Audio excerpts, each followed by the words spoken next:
Breaking news చూస్తున్నాం. మాజీ Maoist social activist అని చెప్పుకునే గాదె ఈన్నయ్యని అరెస్ట్ చేశారు. వరంగల్ జిల్లా జాఫర్ఘాడ్లో ఆయనని అదుపులోకి తీసుకున్నారు. ఇటు నేషనల్ ఇన్వెస్టిగేషన్ ఏజెన్సీ మావోయిస్టులకు అనుకూలంగా ఆయన కామెంట్ చేశాడని చెప్పేసి ఆరోపణల మీద మొత్తానికైతే ఆయనని అరెస్ట్ చేశారు. ఇటు కేంద్ర హోంశాఖ మంత్రి అమిత్ షాపై ఆయన అనుచిత వ్యాఖ్యలు కూడా చేశారు అంటూ కేసు నమోదు చేశారా. ఇటు వికల్ప్ ఎన్కౌంటర్ పైన ఈన్నయ్య కామెంట్స్ని వాటన్నిటినీ ఎవిడెన్సెస్గా తీసుకున్నారు. ఇటు ఉదయం నుంచి ఈన్నయ్య ఆశ్రమంలో ప్రస్తుతానికి నేషనల్ ఇన్వెస్టిగేషన్ ఏజెన్సీ సోదాలను నిర్వహిస్తుంది. ఇటు గాదె ఈన్నయ్య ఒక ఎన్జిఓని రన్ చేస్తున్నాడు. అక్కడ చాలామంది పేద విద్యార్థులు, ఆర్ఫన్స్ వీళ్ళందరూ కూడా ఉంటారు. మొత్తానికైతే ఎన్ఐఏ అధికారులు అరెస్ట్ చేసే సమయంలో ఆ విద్యార్థులందరూ కూడా అడ్డుపడ్డారన్నట్టు కూడా తెలుస్తుంది. గాదె ఈన్నయ్యతో పాటు మరో ఒక యూట్యూబ్ ఛానల్ మీద ఈ కేసును నమోదు చేశారు. సో మొత్తం మీద ఇటు హోంమంత్రి అమిత్ షా అలాగే ఇటు మావోయిస్టులకు కూడా ఆయన పాజిటివ్గా రెస్పాండ్ అవుతున్నారు, వాళ్ళ కోసం మాట్లాడుతున్నారు అని చెప్పేసి మొత్తం మీద నేషనల్ ఇన్వెస్టిగేషన్ ఏజెన్సీ ఇటు జాఫర్ఘడ్లో ఆయన ఎన్జిఓ ఒక ఆర్ఫనేజ్ అని చెప్పుకోవచ్చు, అక్కడ ఆయనను అరెస్ట్ చేసి అక్కడ సోదాలు కూడా నిర్వహించినట్టు తెలుస్తుంది. సో దీనికి సంబంధించి లేటెస్ట్ అప్డేట్ తీసుకునే ప్రయత్నం చేద్దాం. మా ప్రతినిధి వెంకటరత్నం ఉన్నారు. వెంకటరత్నం, చెప్పండి, ఎన్ఐఏలో ఇంకా సోదాలు నడుస్తున్నాయా? అయిపోయిందా? తనని అరెస్ట్ చేసి ఇటు ఎన్ఐఏ హైదరాబాద్కు తీసుకొచ్చారా?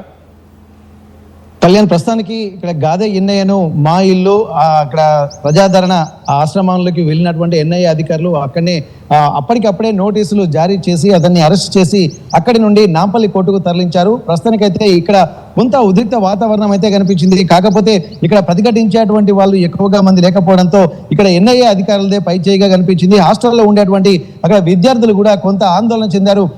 అంటే గాదె ఈన్నయ్యను నాన్నని సంబోధిస్తూ ఉంటారు, మా నాన్నని ఎందుకు అరెస్ట్ చేస్తున్నారని చెప్పి ఇక్కడ ప్రశ్నించగా కొంతమంది విద్యార్థులు కూడా వీడియోలు తీస్తున్నటువంటి సమయంలో వారి దగ్గర నుంచి ఫోన్లు తీసుకున్నటువంటి ప్రయత్నం చేశారు. అలాగే గాదె ఈన్నయ్య దగ్గర ఉన్నటువంటి 2 ఫోన్లు, అంటే ప్రస్తుతానికి ఎట్లాంటి ఎవిడెన్స్ లేకుండా ఫోన్లు తీసుకొని దాంట్లో ఉన్నటువంటి సిమ్లను కూడా వాళ్ళు బ్లాక్ చేసినట్టుగా మనకు తెలుస్తుంది. అయితే ప్రస్తుతానికైతే ఇక్కడ గాదె ఈన్నయ్య జనగామ జిల్లా జఫర్ఘడ్ మండలంలో ఉన్నటువంటి అతని ఆశ్రమానికి సంబంధించినటువంటి విషయాలపై కూడా అక్కడికి వెళ్ళి పూర్తిగా కొంత సోదాలు కూడా నిర్వహించారు. ఏమైనా సాహిత్యం జరుగుతుందా అన్నటువంటి విషయంలో కూడా ఆలోచించారు. అయితే దీని అరెస్ట్ పూర్తి కారణాన్ని కూడా ఇక్కడ మనం గమనించాల్సింది.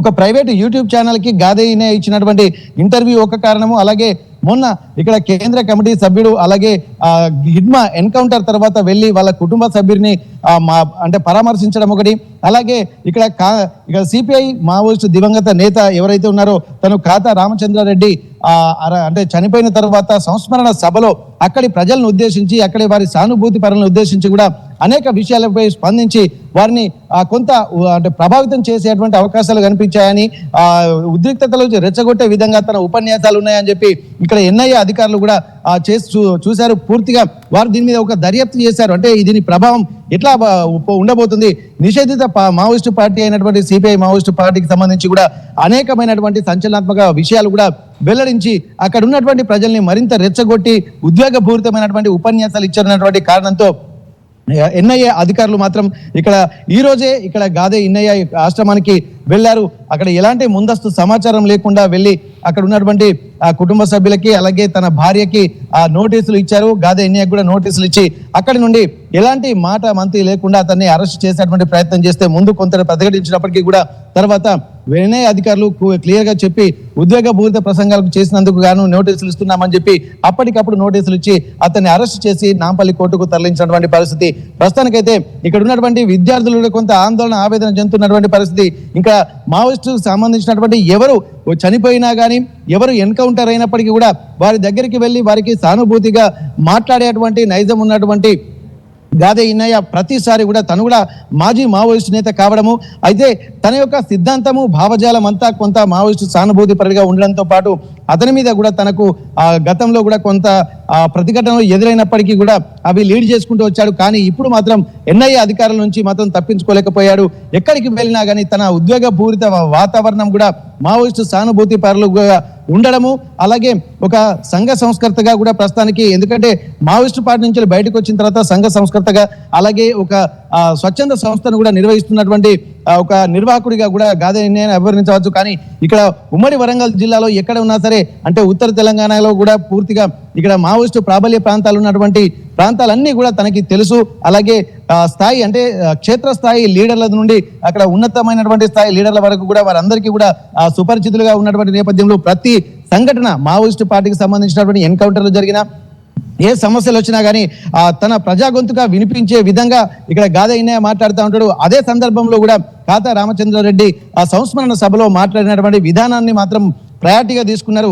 అలాగే ఒక ప్రైవేట్ యూట్యూబ్ ఛానల్లో ఇచ్చినటువంటి ఇంటర్వ్యూ కూడా చాలా ఉద్వేగపూరితమైనటువంటి వాతావరణాన్ని అలాగే నిషేధిత మావోయిస్టు పార్టీకి సంబంధించినటువంటి అంశాలను కూడా దీంట్లో రెచ్చగొట్టే చర్యలు వ్యాఖ్యానాలు ఉన్నాయన్నటువంటి విషయాన్ని కూడా కీన్గా అబ్జర్వ్ చేసినటువంటి ఎన్ఐఏ దాన్ని మొత్తం రికార్డు చేసింది. ఎందుకంటే ఒకవేళ గాదే ఇన్నయ్య ప్రశ్నించినప్పటికీ కూడా తనని ఎందుకు అరెస్ట్ చేశారో చెప్పడానికి కూడా నిషేధితమైనటువంటి మావోయిస్టు పార్టీకి సంబంధించినటువంటి ఏ అంశాలపైన వీళ్ళు ఎన్ఐఏ అధికారులు దృష్టి సారించారో వాటన్నిటికి సంబంధించి కూడా పూర్తి డీటెయిల్స్ కూడా ఇక్కడ చెప్పేటువంటి అవకాశం ఉంది. కాబట్టి ముందస్తుగా అన్ని ప్రీ ప్లాన్డ్ గానే వచ్చి ఇక్కడ గాదే ఇన్నయ్యను అరెస్ట్ చేసి ప్రస్తుతానికి నాంపల్లి కోర్టుకు తీసుకెళ్లినటువంటి పరిస్థితి. కళ్యాణ్, అయితే వెంకటరత్నం ఈయన మీద ఇటు గాదే ఇన్నయ్య మీద సానుభూతి పరుడు అని చెప్పేసి ఇటు హోంమంత్రి ఇటు అమిత్ షా మీద కూడా స్టేట్మెంట్స్ చేశారు. అలాగే ఆపరేషన్ కగార్ని కూడా ఉద్దేశించి ఆయన మాట్లాడారా? మొత్తం మీద వీటన్నిటి మీద మాట్లాడినందుకు ఆయన పైన ఎలాంటి కేసులు పెట్టే అవకాశం ఉంది? అండ్ ఆయనని ఏమైనా జైలు రిమాండ్కి ఏమైనా తీసుకునే అవకాశం ఉందా? ఓన్లీ ఇన్వెస్టిగేషన్కి ప్రస్తుతానికి ఆయన తీసుకెళ్లారా? ప్రస్తుతానికి ఇక్కడ గాదే ఇన్నయ్య గత కొన్ని నెలలుగా జరుగుతున్నటువంటి విషయాలను కనుక మనం ఒక్కసారి పరిశీలిస్తే ఆపరేషన్ కగర్ లో భాగంగా ఉమ్మడి వరంగల్ జిల్లా అంటే ఇక్కడ ఏటూరు నాగరం మంగపేట ఈ అటవీ ప్రాంతానికి సంబంధించి ములుగు వెంకటాపురం ప్రాంతానికి సంబంధించి కర్రెగుట్టలు మొదలవుతాయి. ఇక్కడ ఈ కర్రెగుట్టల నుండి ఇక్కడి నుండి ఛత్తీస్గఢ్ వరకు వ్యాపించి ఉన్నటువంటి 200-300 కిలోమీటర్ల రేడియస్ లో విస్తరించినటువంటి కర్రెగుట్టలకు సంబంధించి కగర్ ఆపరేషన్ కూడా కేంద్ర ప్రభుత్వం కూడా ప్రతిష్టాత్మకంగా తీసుకుంది. దీనికి సంబంధించి మార్చి 2026 మార్చి నెల ఆఖరికి వరకు మావోయిస్టులను పూర్తిగా నిర్మూలిస్తామన్నటువంటి కేంద్ర హోంశాఖ మంత్రి అమిత్ షా ఇచ్చినటువంటి పిలుపు మేరకు కూడా పోలీసులు ప్రతిష్టాత్మకంగా తీసుకున్నారు. వేల కొద్ది బలగాలు అంటే ఒక కర్రెగుట్ట కగర్ ఆపరేషన్ లో భాగంగా చివరిసారి ఉద్యమంలో భాగంగా ఒకేసారి 26,000 మంది పోలీసు బలగాలను మొత్తం కర్రెగుట్టలను చుట్టుముట్టి హెలికాప్టర్ల ద్వారా డ్రోన్ల ద్వారా పూర్తిగా ఒక అంటే దాడి జరిపినటువంటి పోలీసులు మావోయిస్టు ప్రాంతాలని మొత్తం జల్లెడబట్టారు. వారిని పూర్తిగా తమ ఆధీనంలోకి తీసుకున్నటువంటి పరిస్థితి. హిడ్మా తప్పించుకుంటూ దొరకడా అన్నటువంటి హిడ్మాను కూడా పట్టుకొని ఇక్కడ ఎన్కౌంటర్ కూడా జరిగినటువంటి సందర్భాలు కూడా మనం చూసాం. అయితే ఈ అన్ని సందర్భాల్లో ఎక్కడైతే ఎన్కౌంటర్ జరిగిన ప్రతిసారి కూడా ఇక కగర్ ఆపరేషన్ ను నిలిపివేయాలి, ఇది మొత్తం అటవీ హక్కుల చట్టాన్ని ఉల్లంఘించినటువంటి అవకాశం ఉంటుంది. కాబట్టి ప్రజా సమస్యల్ని సామరస్యకంగా తీర్చాల్సి ఉంటుంది. కాబట్టి ఇక్కడ పాలకులే ఒక యమపాశాలుగా మారుతున్నారని చెప్పి కేంద్ర రాష్ట్ర ప్రభుత్వాలను కూడా తీవ్ర స్థాయిలో తనదైన ధోరణిలో విమర్శించినటువంటి గాదే ఇన్నయ్య ప్రస్తుతం అదే ధోరణిలో కూడా ఇప్పుడు ఎక్కడ మాట్లాడినా కానీ కర్రెగుట్టల్ని కగర్ ఆపరేషన్లు కూడా తీసుకురావడము. అయితే ఇక్కడ దాదాపు 6 నెలల పసిపిల్లల నుంచి 60 ఏళ్ల వృద్ధుల వరకు ఉన్నటువంటి మావోయిస్టు సానుభూతి పరులను కూడా చంపేస్తున్నారు అన్నటువంటి ఒక ఆక్రోశం మాత్రం ప్రతి సందర్భంలో వెళ్ళగెక్కారు. కానీ ఇప్పటికే ఇటువంటి చూసినట్టయితే ఇప్పటికి కూడా తన మీద కేసులు నమోదు కావాలి. కానీ వీటన్నిటిని కూడా సుమోటోగా తీసుకున్నారు. అవన్నీ రికార్డులు పరిశీలించారు. రికార్డులు తీసుకొని ఎందుకు తనని అరెస్ట్ చేయకూడదు అన్నటువంటి విధానం కూడా పూర్తి ఒక సీక్వెన్స్ అంతా వీళ్ళు ప్రిపేర్ చేసుకుని ఎన్ఐఏ అధికారులు వచ్చి అరెస్ట్ చేశారు. ఇక్కడ కేంద్ర మంత్రి అమిత్ షాను అలాగే మోడీ షా అంటే ఇద్దరిని ప్రధానమంత్రి మోడీని అలాగే ఇక్కడ హోంమంత్రి అమిత్ షాను ఇద్దరిని కూడా టార్గెట్ చేస్తూ అనేక సందర్భాల్లో కూడా చెప్పినటువంటి పరిస్థితి. చర్చలకు కూడా ఇక సిద్ధమని చెప్పి కూడా మావోయిస్టుల తరపు నుండి కూడా తను వకాల్తా పుచ్చుకున్నటువంటి సందర్భాలు కూడా చాలా ఉన్నాయి. అయినప్పటికీ కూడా చర్చలకు ససేమినా అన్నటువంటి కేంద్ర ప్రభుత్వం తన పని తాను చేసుకుంటూనే వెళ్తుంది. అయితే ఇక్కడ ఎంత చెప్పినా కానీ ఇక్కడ చర్చలకు అక్కడ ఎటువంటి మార్గం లేకపోవడంతో తనదైన శైలిలో ప్రతిసారి కూడా విరుచుకుపడినటువంటి పరిస్థితి. ఇక్కడ గాజర్ల గణేష్ అంతిమ యాత్రకు సంబంధించి కూడా తను విపరీతమైనటువంటి ఒక ధోరణిలో తనదైన శైలిలో అంటే వచ్చినటువంటి సానుభూతి పరులను ఉద్దేశించి మావోయిస్టు సానుభూతి పరులను ఉద్దేశించి కూడా అనేక వ్యాఖ్యానాలు చేసినటువంటి సందర్భంగా ఉంది. వాటన్నిటిని దృష్టిలో పెట్టుకుని ఇక్కడ ఎన్ఐఏ అధికారులు మాత్రం పూర్తి స్థాయి ఆ సీక్వెన్స్ అయితే ప్రిపేర్ చేసుకున్నారు.